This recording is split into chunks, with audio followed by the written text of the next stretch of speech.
esposo ahora está aprendiendo italiano, las niñas se descargaron Duolingo y entonces una estuvo practicando francés un tiempo y después italiano. Entonces sí, o sea, estamos inmersos como en esas posibilidades que de seguir en la Venezuela de mi infancia posiblemente no estuvieran tan disponibles, ¿no?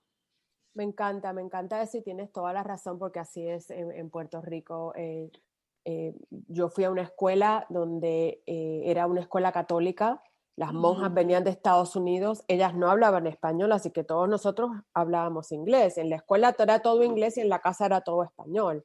Así que para cuando me gradué de escuela superior era completamente bilingüe y después me voy a Suiza donde aprendí el francés y todo eso por ahí. Te quería hacer una pregunta antes de entrar en lo de la crianza respetuosa, porque yo espero que me la puedas contestar y si no, pues no me la contestes. Cuando sus papás te mudaron a ti a los 11 años, no te preguntaron nada. Cuando Nada, fuiste a mover a tus hijos, los sentaron, tú y tu esposo, y claro. les explicaron y cuál fue la reacción de ellos comparada con la tuya. Mira, en mi caso, cuando yo tenía 10, 11 años, no estaba sobre la mesa que mis amiguitos se mudaran, ¿no? Mi papá tenía un año trabajando en Caracas, en la capital, venía los fines de semana, entonces, claro, cualquiera que lo veía de afuera se podría imaginar que esta era una posibilidad para esta familia. Desde mis 10 años yo no estaba pensando en eso. Nosotros Claro. nos vamos de vacaciones y en las vacaciones mis papás dicen, miren, decidimos quedarnos, ya tienen colegio, ok, está bien, bueno, sí, si eso es lo que decidieron, dale y adaptémonos como podamos. Cuando mis hijos tienen estas edades, era muy frecuente que sus amiguitos emigraran por toda la situación política que estábamos viviendo en Venezuela. Entonces, recuerdo que el grande nos lo pedía muchísimo. Y mi amigo se fue a Miami, yo también me quiero ir. Y mi amigo se fue a México, yo también me quiero ir porque me dice que hay esta chuchería y entonces yo me quiero mudar para allá. O sea, estaba en la conversación mucho más normalizado que para mí. Cuando nosotros decidimos irnos, pues se los explicamos, se los dijimos. Ellos supieron que Miami era una de las opciones porque ese era nuestro plan A. Luego República Dominicana sale como el plan B más sensato porque aquí vivía mi hermana desde hacía ya unos años. Mis papás de tanto visitarla habían comprado un apartamento que estaba vacío, entonces era como 2 más 2, o sea, si ahí tienes a dónde llegar y tienes familia, ¿qué vas a estar inventando? Claro. Entonces, bueno, mi esposo vino antes, lo visitamos varias veces, entonces ya estaba sobre la mesa, ¿no? O sea, fue algo muy conversado. El golpe vino después que nos mudamos con el grande, que aparentaba ser el más ganado para la idea, pero cuando llega y ve, esto no es chuchería y mall y parque todos los días. Aquí también hay colegios, aquí también hay responsabilidades. Aquí no entiendo cómo me hablan porque me dicen unos slangs y unas expresiones que yo no entiendo. Entonces empezó como en un declive, que eso tampoco me ayudó a mí en mi propia adaptación, porque yo, la mamá, que de alguna manera junto con mi esposo había tomado la decisión y que ellos, sí, claro, estaban ganados para la idea por todo lo que les habíamos vendido, pero que si hubiera dependido de ellos, bueno, mira, déjame donde yo estoy tranquilo con mis amiguitos, ¿no? Entonces, verlo a él también como tan triste, tan decaído, que no se adaptaba, no me ayudó ese primer año que les comento. Pero sí, claro que fue un tema y bueno, te imaginarás todas las veces que yo reviví mi propia experiencia, ¿no? Claro. Porque fue la misma edad, porque fue cambio de colegio, porque fue el mismo idioma. Entonces yo como que repasaba mucho qué había sentido yo en esa época para acompañar a mi hijo. Y yo le decía, hijo, yo viví lo mismo que tú y lo siento. Y bueno, se me mezclaba un poco la culpa, pero también venía la parte racional de, es que no es una opción seguir allá en este momento. O sea, esto es también una decisión desde el amor, ¿no? Nosotros Claro. no lo estamos haciendo por hacerte la vida de cuadritos, ni por hacerte la vida difícil. Es que nosotros sentimos que esto es lo que, como adultos que estamos aquí para cuidarte, es lo que tenemos que hacer. Entonces, bueno, sí, respondiendo a tu pregunta, Maritera, sí lo conversamos mucho con ellos. Bueno, y ¿sabes qué? Pienso que esa experiencia que tuviste tú fue la que te ayudó a poderlo ayudar a él, eh, Seguramente, porque seguramente. supiste que decirle que lo que no te dijeron a ti, entonces le dijiste a él y así que pienso que él quizás se le fue más fácil adaptarse porque estabas tú ahí ayudándolo en ese paso y porque ya lo habías experimentado tú.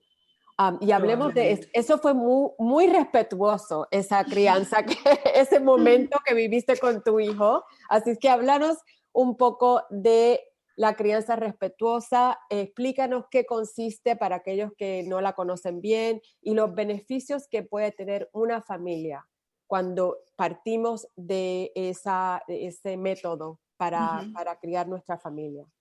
Mira, más que un método, yo te diría que es un modelo de abordaje, no solo a la crianza, sino a la vida, ¿no? Esto no es nuevo, digamos que esto se fundamenta en los hallazgos de una teoría que se llama la teoría del apego, que sale a la luz pública, final, Attachment Parenting, Attachment Theory en inglés, sale a la luz pública a finales de los años 50 de la mano de un psiquiatra infantil que se llamaba John Bowlby, y su ayudante, que bueno, se discute si fue ayudante o fue coautora también, ¿no? Siempre estamos como en esa discusión que es Mary Ainsworth, y ellos empiezan a notar que la calidad del vínculo que tú estableces con tus figuras primarias de cuidado va a impactar cómo tú creces y te desarrollas para toda la vida. Entonces, bueno, cuando yo tengo a Santiago, que es mi primer hijo, yo no tenía esta información. Mi mamá había sido una mamá como muy estudiosa, pero cuando yo nazco, el boom de lo que había en el momento disponible era el modelo conductista, que te decía, si tú quieres que una conducta se mantenga, prémiala, si tú quieres que una conducta desaparezca, ignórala, ¿no?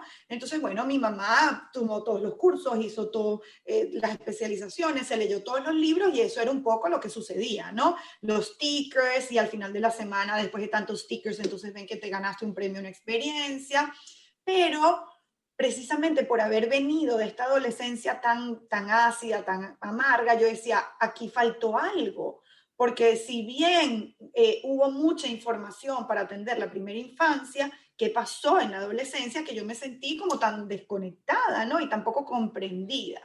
Entonces, luego de que tengo a mi primer hijo, que me empieza a decir el pediatra, bueno, al tercer mes ya tú lo puedes dejar llorar en la cuna para que entonces tú puedas dormir la noche completa, déjalo dormir y tú le das unas palmaditas. Y yo decía, esto no me suena, no me hace sentido, o sea, como algo que estaba dentro de mí hace 3 meses, yo ahora lo pongo en una habitación, le cierro la puerta, me hago la loca y si llora y me llama, yo no vengo. Entonces ahí empiezo, creo yo, que cuando nosotros nos abrimos a la curiosidad, que es creo que el paso anterior al conocimiento, empezamos a alinearnos, ¿no? Es como cuando tú dices, ay, yo quiero salir embarazada porque eso es lo más bello del mundo, y empiezas a ver mujeres embarazadas en las tiendas, en todas partes, ¿no? Aprendes una palabra, ustedes que están en este entorno bilingüe, y entonces empieza a sonar la palabra por todos lados, ¿no? Bueno, ahora ni les cuento con redes sociales que tú piensas que quieres tapizar un mueble y te sale la propaganda de la publicidad del tapicero y tú dices, no, o sea, a mí me implantaron un espionaje en el cerebro. Entonces, cuando empiezo a abrirme, a conocer más de esto, empiezan a llegar a mi vida personas, libros, informaciones, autores, y ahí es cuando yo empiezo a decir, ya va, o sea, porque yo pretendo que alguien que está afuera me va a decir más de mi hijo que mi propio hijo. Entonces empiezo a indagar, esto me hace absoluto sentido, incluso desde el punto de vista biológico, me hace todo el sentido, entonces me vuelvo a este modelo como mi abordaje, ¿no? Y les decía que es un abordaje a la vida, porque una vez que entiendes que de dónde vienes determina dónde estás y a dónde vas, ya empiezas a ver la vida desde otro sitio, desde otro lugar. Entonces, bueno, la crianza respetuosa, digamos que tiene como algunos pilares que la fundamentan. Yo siempre lo resumo en 4 y siempre digo, bueno, respeto por sobre todas las cosas, como lo dice su nombre, respeto a los procesos evolutivos, a los ritmos de desarrollo, a los intereses de nuestros hijos. Empatía, por supuesto, cómo podrás estar sintiéndote tú ante esto que está pasando, ¿no?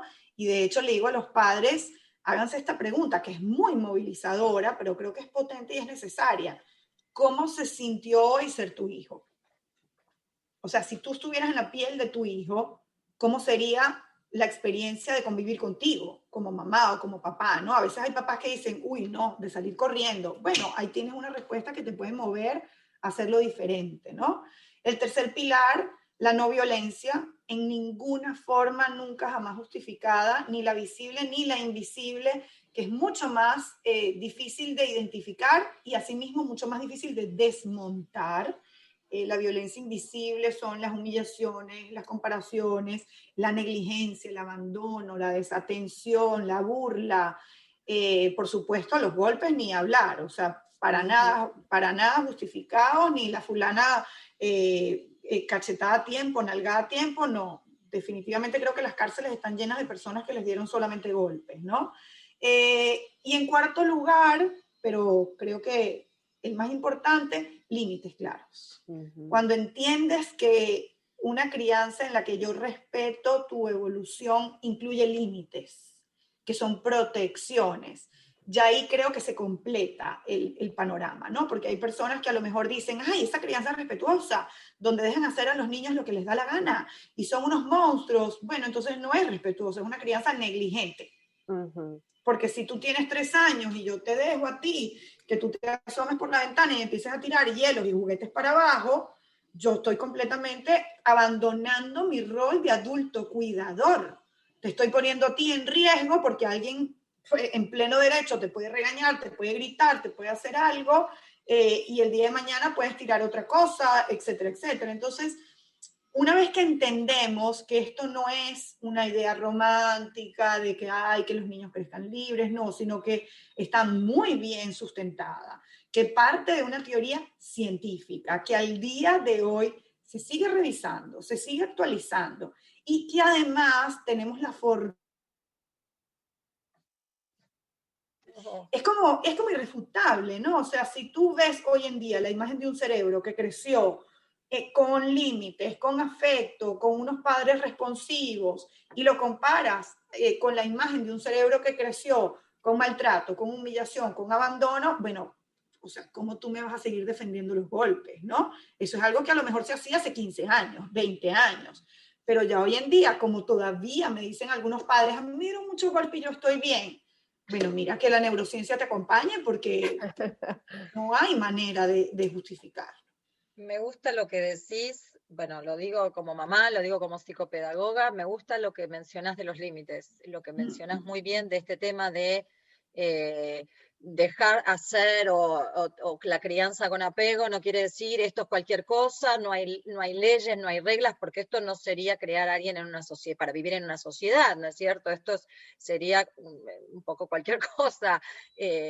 Todos necesitamos buenos límites para saber cómo movernos, cómo manejarnos en la vida en general, y me gusta que hayas traído este tema con tanta fuerza porque a veces se lee y se escucha muy por encima de qué se tratan estas nuevas disciplinas o nuevas para alguna gente, y esto de, bueno, esto es para tomarlo a la ligera y que tire toda la comida del plato y que no le digamos nada porque no lo vamos a ofender, ¿no es cierto? Me parece importante esto. Y escribiste un libro, creo que más de uno quizás, si nos querés contar un poquito, pero que sé que estás si nos querés contar un poco sobre el tema de cómo arrancar la crianza y los primeros días.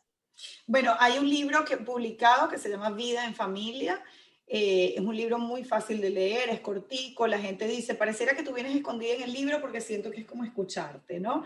Empieza en el embarazo y termina cuando los hijos salen del nido para recomenzar su ciclo. Entonces lo podemos leer incluso si todavía no tenemos hijos, porque al final todos somos hijos, ¿no? Todos tuvimos infancia.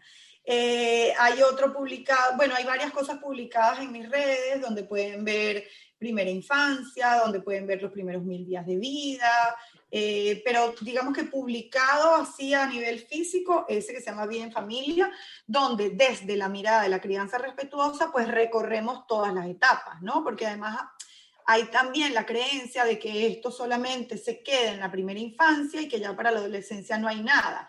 Pero si esto es tu abordaje a la vida, y la vida es un continuum, pues bueno, las mismas etapas te van a ir llevando también a irlo desarrollando, ¿no? Y yo lo he vivido, yo tengo un hijo de 18 años, entonces yo soy prueba evidente y tangible de que sí, puedes seguir criando desde el respeto.